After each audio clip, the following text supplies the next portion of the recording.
কংগ্রেস ছেড়ে বিজেপিতে বিস্মিতা অঙ্কিতা। বিজেপিতে যোগ দিলেন প্রাক্তন আশু সভাপতি। দল ত্যাগের পথে আরও 2 শীর্ষ কংগ্রেস নেতা।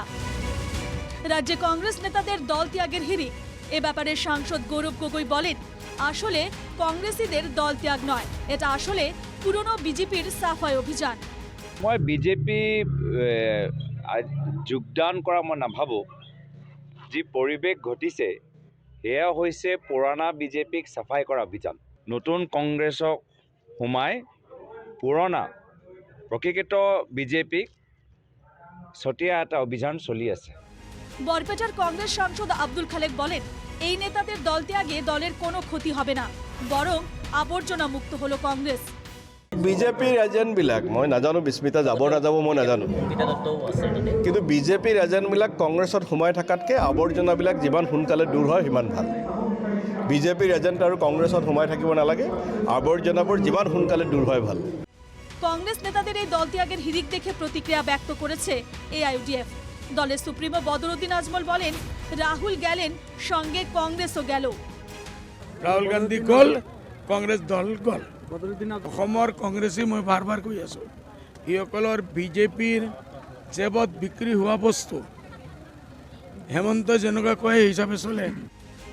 রাজ্যের একমাত্র সিপিআই বিধায়ক মনোরঞ্জন তালুকদারের মতে, কংগ্রেস আশু বর্তমানে বিজেপিকে নেতা সাপ্লাইয়ের প্ল্যাটফর্মে পরিণত হয়েছে। কিন্তু আমি ভাবোঁ এই ধৰণে নিৰ্বাচনৰ প্ৰাকখনত কিছু নেতা ইটো দলৰ পৰা সিটো দললৈকে গমন কৰাটো এইটো ভাল লক্ষণ, গণতন্ত্ৰৰ কাৰণে ভাল লক্ষণ নহয়। এইবিলাক সুবিধাবাদী কিছু মানুহ আছে, তেওঁলোকে বিভিন্নভাৱে সুবিধা লোৱাৰ কাৰণে দল সলনি কৰে, তাত আদৰ্শৰ কোনো স্থান নাই। আছুটো হৈছে ছাপ্লাই কৰা, ৰাজনৈতিক দলত কংগ্ৰেছ আৰু বিজেপিক ছাপ্লাই কৰা এখন প্ল্যাটফর্ম হৈছে আছু।